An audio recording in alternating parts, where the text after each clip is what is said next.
So good to see you sir. So good to see all of you. Thank you. मैं ये समझने की कोशिश कर रहा हूँ क्या करके मानेंगे आप, बॉक्सिंग और पता नहीं क्या क्या। I just saw the last clip और वो एहसास होता है कि किसी को उसके घर पहुँचाने की कितनी शिद्दत से कोशिश करी जा रही है। अब प्लीज साइलेंस एवरीवन। और मुझे ये भी इस बात का भी इल्म है कि बहुत जल्द आप किसी भी प्रोजेक्ट के लिए किसी भी किरदार के लिए हाँ नहीं कहते हैं जब तक आपको खुद यकीन ना हो कि हाँ ये कुछ अलग करने का मौका मिला। टेल अस अनुपम सर कि क्या वो खास बात थी, यू सेड यस मुझे ये करना है। मुझे लगता है हम उस दौर से गुजर रहे हैं जहां हम सिनेमा में बहुत कुछ कर सकते हैं, कुछ भी कर सकते हैं। और we are lucky and I am lucky as an actor जिसने 38 साल से जर्नी की है, अलग अलग दौर से गुजरा हूँ, 80s के, 90s के, 2000। Now cinema is only about content. And Shiv Shastri Balboa जब अजयन हमारे डायरेक्टर हमारे पास लेकर आए और हमारे प्रोड्यूसर मिस्टर वाजपेयी लेकर आए, तो मुझे लगा कि ये कहानी तो दुनिया तक पहुंचनी चाहिए। जिस लोग कहते हैं स्लाइस ऑफ लाइफ, ये स्पाइस ऑफ लाइफ है मेरे हिसाब से। एक इंसान की कहानी है जो यहाँ से अमेरिका जाता है अपने बेटे के पास, यहाँ जोगल नहीं है इस समय, और नीना जी नहीं है, नीना जी की तबीयत ठीक नहीं है। बट आई थिंक जिस हिसाब से अज्जन ने कहानी लिखी है और इसको वीव किया है, ये हर एक इंसान की कहानी है। हमारे सबके अंदर एक मजबूत, एक ताकतवर इंसान है जो हालात की वजह से हम उसको दबा कर रखते हैं। तो बॉक्सिंग लव जो है वो रिप्रेजेंट करते हैं उस ताकत को, हीरो विद इन जिसे कहते हैं। एंड इट्स अभी तो मैं पहली बार फिल्म देख के निकला हूँ। It's a beautiful film. मैं सिर्फ अपनी तरफ से नहीं, हमारे प्रोड्यूसर्स हैं, हमारे तरुण जी हैं, हमारे प्रोड्यूसर साहिबा हैं, आशा है, शारिब है, सब ने बहुत अच्छा काम किया है। एंड इसमें हंसाती भी है, रुलाती भी है, प्रेरित भी करती है। लगता है कि मतलब आप इसके बाद कुछ कि ज़िंदगी अच्छी है, दुनिया में अच्छे लोग हैं, अच्छे लोगों की कहानी है और वही चाहिए। Casting plays a very important part. जब मैं अनुपम सर की बात करता हूँ, doesn't need any introduction. He is one of the most fantastic actor we have in the industry. How this whole journey started. Nag, it's good to see you after so long. Thanks. You're very good in the film. Thank you. Very Thank you, sir. good. Sharif, you're very good. How this whole journey started, and you always there in your mind, you wanted to be a part of it. So for me, the minute when I started writing the script, the first phase that came to my mind was Sanpam sir's. So I was lucky enough that I got a chance to talk to him about the script. So immediately, sir liked the script, and he said he is willing to do the film. So I know the half of the battle was done because I have this great actor to support me through the process, and sir has been supporting me throughout the entire journey, from that first meeting on. And Neena ma'am joined the team, and after once I had these two amazing, the most finest actors of India, I knew that I had a very easy journey. And then came all the great people like Sharif, Nargis, Jugal.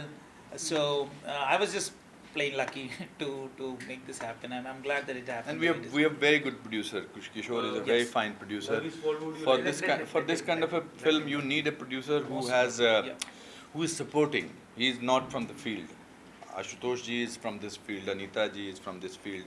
But Kishore, who is put in, Asha is Kishore's wife, who is put in, and then people like Tarun ji joined this. So it's a collaborative effort, and that's what makes it. और फिर film में ऐसे भी नहीं थे कि ये dictator नहीं थे, ये जो इनको चाहिए वो चाहिए।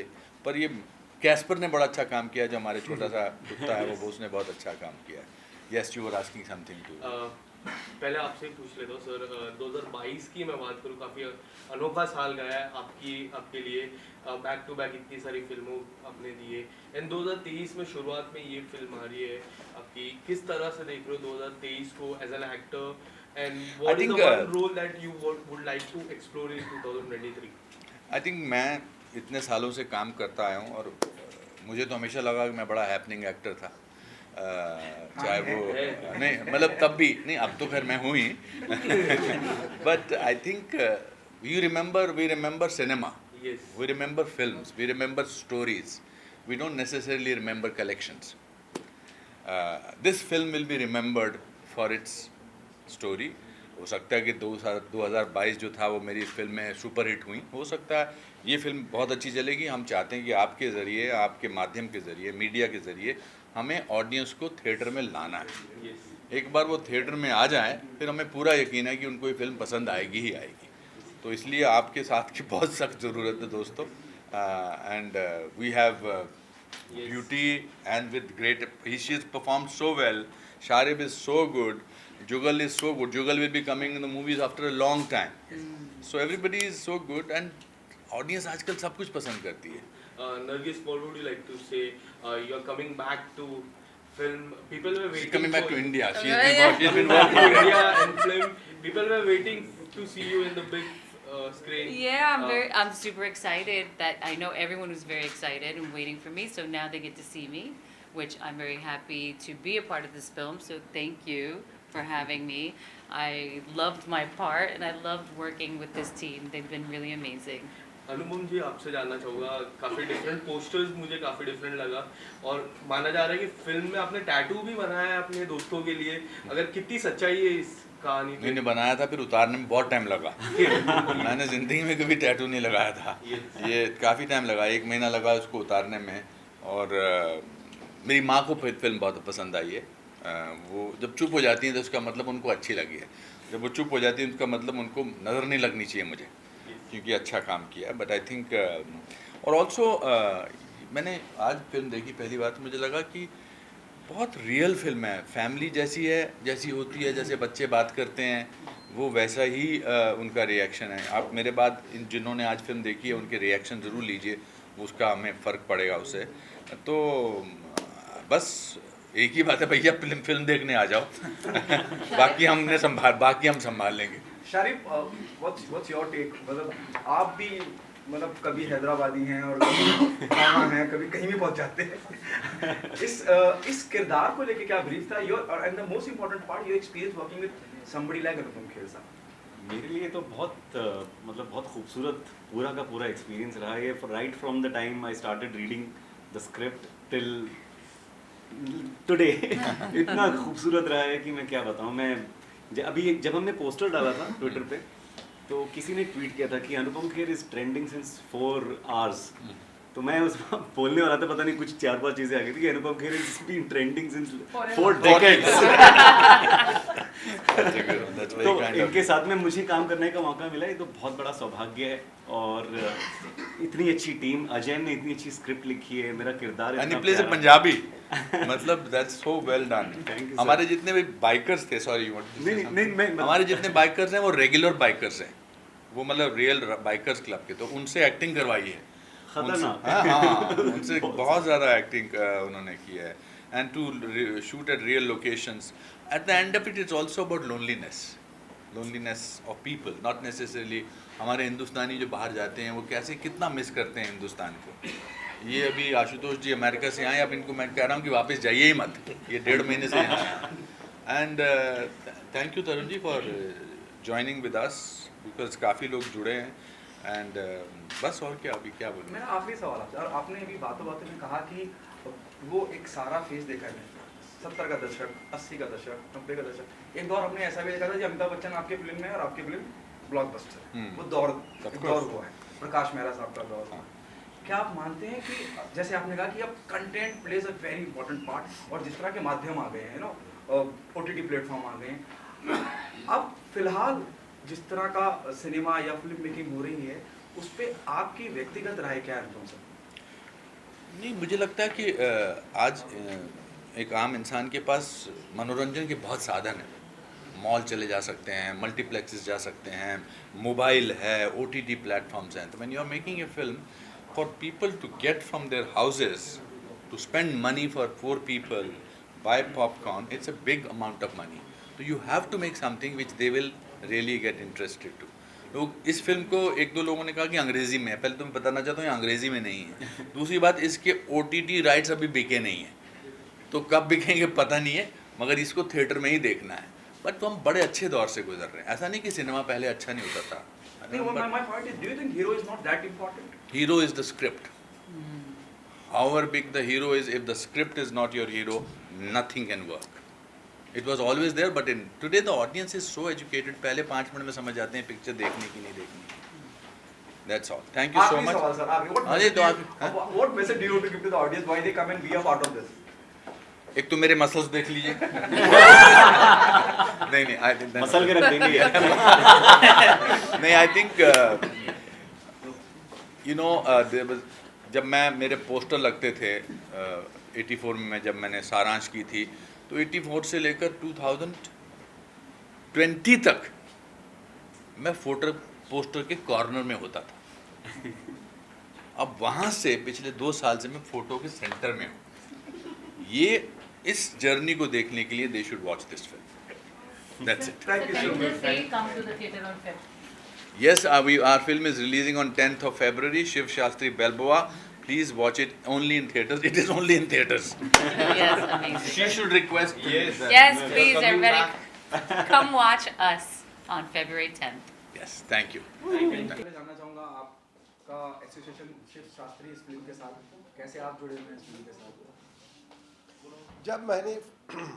जब मैंने फिल्म देखी तो बहुत सुंदर, साफ सुथरी, पारिवारिक फिल्म और बहुत ही छोटी छोटी ऐसी बातें हैं जो हमारे जीवन में हम जिन चीज़ों से रोज़ गुजरते हैं। तो बहुत सुंदर फिल्म है, आप सबको भी देखने में बहुत मज़ा आएगा। मुझे ये फिल्म देखने में बहुत मज़ा आया और मुझे लगा कि इससे जुड़कर मेरा नाम और मेरा सम्मान बढ़ेगा न कि घटेगा। अनुपम जी के साथ एक अलग बॉन्डिंग देखी है, में मैं देख रहा था जब हमसे इंटरेक्शन कर रहे थे, आपका जिक्र कर रहे थे, आप जुड़े। कैसी बॉन्डिंग है आपके अनुपम सर के साथ? अनुपम जी बहुत शानदार व्यक्ति है and he is very intelligent और ही इज़ वेरी शार्प, और मुझे उनसे हमेशा बात करने में, इंटरेक्शन करने में बहुत आनंद आता है। Thank you sir. पोस्टर निकालो ये पीछे से, पोस्टर निकालो।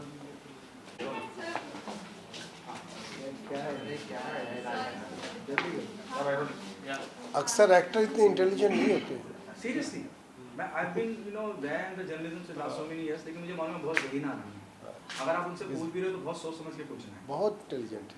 सर जिस तरह का पूरा एक माहौल है इंडस्ट्री में, जब मैं बोलता हूँ कि कोई फिल्म आ गई और किसी जाति विशेष, धर्म विशेष को कोई आपत्ति हो गई और उसका अलग तरह का एक पूरा का पूरा रुख तैयार हो जाता है, इस बारे में क्या आप नई तैयारी कर रहे हैं? उसके बारे में थोड़ी सी प्लीज रोशनी डालें। आप किस पे धर्म संसद? जी देखो, हमारे संविधान में आर्टिकल 25 से लेके आर्टिकल 28 में ये बताया गया है कि हमें सभी धर्मों का सम्मान करना है और कोई भी धर्म अपना प्रचार करने के लिए आज़ाद है। आर्टिकल 25 में फिर से रिपीट कर रहा हूँ, फंबल हो गया था। आर्टिकल 25 और आर्टिकल 28 में ये बताया गया है हमारे संविधान में कि हमें अपने धर्म का सम्मान करना है, अपने धर्म का प्रचार करना है, और हमारे धर्म के खिलाफ अगर कोई भी बात करता है, गलत बात करता है, तो उसके लिए कानून में प्रावधान है, उसको जेल जाना पड़ सकता है। तो जहाँ तक फिल्मों की बात है, आजकल फिल्मों में बाकी सभी धर्मों का तो सम्मान किया जाता है, किसी भी धर्म के बारे में कोई गलत बात नहीं की जाती है, लेकिन हिंदू धर्म का अपमान करने में वो बड़ा गर्व महसूस करते हैं। तो ये सोचकर, ये समझकर, ये जानकर जगत गुरु शंकराचार्य जी ने एक धर्म सेंसर बोर्ड की स्थापना की है और वो सेंसर बोर्ड कोशिश करेगा कि हिंदू धर्म का अपमान ना हो। वैसे तो सभी धर्मों ने अपना एक सेंसर बोर्ड बनाया ही हुआ है, क्योंकि अभी सिख धर्म के भी आप अपमान कर ही नहीं सकते, उनका भी अपना सेंसर बोर्ड है, और बाकी किसी धर्म के बारे में तो आप बात कर ही नहीं सकते, वहाँ तो सरतन से जुदा हो जाता है। बस हिंदू ही इतना लिबरल है क्योंकि हिंदू जियो और जीने दो की पद्धति पे चलता है, क्योंकि हिंदुओं के मंदिरों से एक ही आवाज़ आती है कि विश्व का कल्याण हो, पर उसका गलत फ़ायदा उठाया जा रहा है और हिंदू धर्म का लगातार फिल्मों के माध्यम से अपमान किया जा रहा है, जो बर्दाश्त नहीं किया जाएगा। तो धर्म संसद सेंसर बोर्ड के साथ मिलके काम करेगी क्या? किस तरह से आगे फंक्शन करेगी? और जैसे कोई फिल्म मेकर फिल्म बना रहा है या इनिशियल स्टेज पे है, तो कैसे वो अप्रोच करेगा सेंसर को या धर्म संसद को, और इसका कुछ ऑफिशियल अनाउंसमेंट होगा? जी, धर्म सेंसर बोर्ड का बहुत ही लिमिटेड सा रोल है कि हमारे धर्म के खिलाफ कोई भी ऐसी चीज़ आपत्तिजनक ना हो जिससे हमारी भावनाओं को ठेस पहुँचे। इसके अलावा धर्म सेंसर बोर्ड का कोई भी काम नहीं है। सेंसर बोर्ड अपना काम करेगा, सरकार अपना काम करेगी, और धर्म सेंसर बोर्ड भी जो अधिकार संविधान ने दिए हैं हमें अपनी धर्म की रक्षा करने के, उस अधिकार के अंदर ही काम करेगा। ये सेंसर बोर्ड के माध्यम से जो फिल्में जाएंगी सेंसर होने के लिए, वो धर्म संसद तक कैसे पहुंचेंगी, मैं ये थोड़ा समझ नहीं, उसमें एक उनके लिए कन्वीनियंस पैदा करने की बात है। अभी हम प्रोड्यूसर एसोसिएशन से, डायरेक्टर एसोसिएशन से जो एक गाइडलाइन जगत गुरु शंकराचार्य जी ने बनाई है उसको लेकर चर्चा करेंगे। हम उनको ये समझाने की कोशिश करेंगे कि अगर आपको कोई भी फिल्म ऐसी बनानी है जिसमें धर्म को लेकर आप बातचीत कर रहे हैं, तो आपको तो उतनी समझ है नहीं। हर आदमी ने वेद नहीं पढ़े, हर आदमी ने पुराण नहीं पढ़े हैं। तो आप हमारे पास एक प्रोफेशनल लोग हैं जिनको इस चीज़ का ज्ञान है और जगत गुरु शंकराचार्य जी का आशीर्वाद है। तो आप अपनी स्क्रिप्ट चाहें तो एक बार दिखा लें। अगर वो स्क्रिप्ट दिखा लेंगे तो फिल्म के रिलीज़ के टाइम पे उन्हें बाइकआउट का सामना नहीं करना पड़ेगा। हिंदू धर्म के लोग आहत नहीं होंगे। तो फिर क्या होता है कि फिर मुझे बहुत लोग के फ़ोन आते हैं कि भैया ज़रा देखो, यहाँ लोग विरोध कर रहे हैं, वहाँ लोग विरोध कर रहे हैं। अब उनको कैसे मदद करें, क्योंकि तो जनभावना है, कोई एक आदमी मदद कर नहीं सकता, किसी एक के कहने से वो मानेंगे भी नहीं। तो अब एक उन लोगों को संस्था मिल गई है और जिसको हेड कर रहे हैं जगत गुरु शंकराचार्य जी, कि यहाँ आप बात कर लो। एक बार उन्होंने कह दिया कि इसमें कोई आपत्ति नहीं है, तो फिर अगर कोई विरोध करता है तो वही डिस्क्रेडिट हो जाएगा, क्योंकि परम पूज्य जगत गुरु शंकराचार्य जी ने बोल दिया है। तो ये एक तरह से इसको सारे प्रोड्यूसर्स को, डायरेक्टर और एक्टर को एक कन्वीनियंस के रूप में देखना चाहिए, न कि ऐसा कि हमारे ऊपर एक और सेंसर बोर्ड आ गया है। कोई सेंसर बोर्ड नहीं आया है, सेंसर बोर्ड वही रहेगा। धर्म सेंसर बोर्ड का बहुत लिमिटेड सा रोल है कि हमारे धर्म का मजाक नहीं उड़ाना है, हिंदुओं को आहत नहीं करना है। सर, आप फिल्म डेवलपमेंट काउंसिल और के हेड भी हैं, वाइस प्रेसिडेंट हैं और मिनिस्टर ऑफ स्टेट यूपी भी हैं, तो आप फिल्म मेकर होने के नाते कैसे फिल्म मेकर्स को इससे सहूलियत होगी वो बता सकते हैं? नहीं, उसमें तो सहूलियत हो ही रही है। आज हर तीसरी फिल्म उत्तर प्रदेश में बन रही है। फिल्म बंधु की वेबसाइट है, वहाँ पे आप लोगों को अगर उत्तर प्रदेश में फिल्म बनानी है तो उसकी अपनी एक गाइडलाइन है। उस गाइडलाइन को पढ़ के आपको उसमें अपनी फिल्म की स्क्रिप्ट सबमिट करनी है और उस गाइडलाइन को फॉलो करना है। मुझे तो आज तक कोई आदमी नहीं ऐसा मिला कि जिसने कहा हो कि मेरे साथ कोई करप्शन का मामला है या मुझसे पैसे मांगे जा रहे हैं। बिल्कुल एकदम ट्रांसपेरेंट काम चल रहा है। तो आप आइए, फिल्में बनवाइए, उत्तर प्रदेश में बन ही रही है और बनाइए फिल्में। और आपको किसी परमिशन की ज़रूरत हो, सिक्योरिटी की ज़रूरत हो, सब आपके लिए तैयार है। और अब तो वैसे बॉलीवुड के लोग भी बहुत कन्वीनियंट हो गए हैं और उत्तर प्रदेश के लोग भी बॉलीवुड स्टारों को लेकर अभी काफ़ी कन्वीनियंट हो गए हैं। इनिशियली थोड़ा ऐसा होता था क्योंकि उत्तर प्रदेश और पूरा नॉर्थ काफ़ी एग्रेसिव है, तो इनिशियली थोड़ा सा शूटिंग वूटिंग कहीं होती थी तो लगता था पता नहीं क्या हो रहा है। अभी तो मुझे नहीं लगता, वहाँ के लोग कंफर्टेबल हो गए शूटिंग को लेके। आप लोग आइए वहाँ पे। और लॉ एंड ऑर्डर, जब से योगी आदित्यनाथ जी की सरकार आई है तब से लॉ एंड ऑर्डर इतना बढ़िया हो गया है।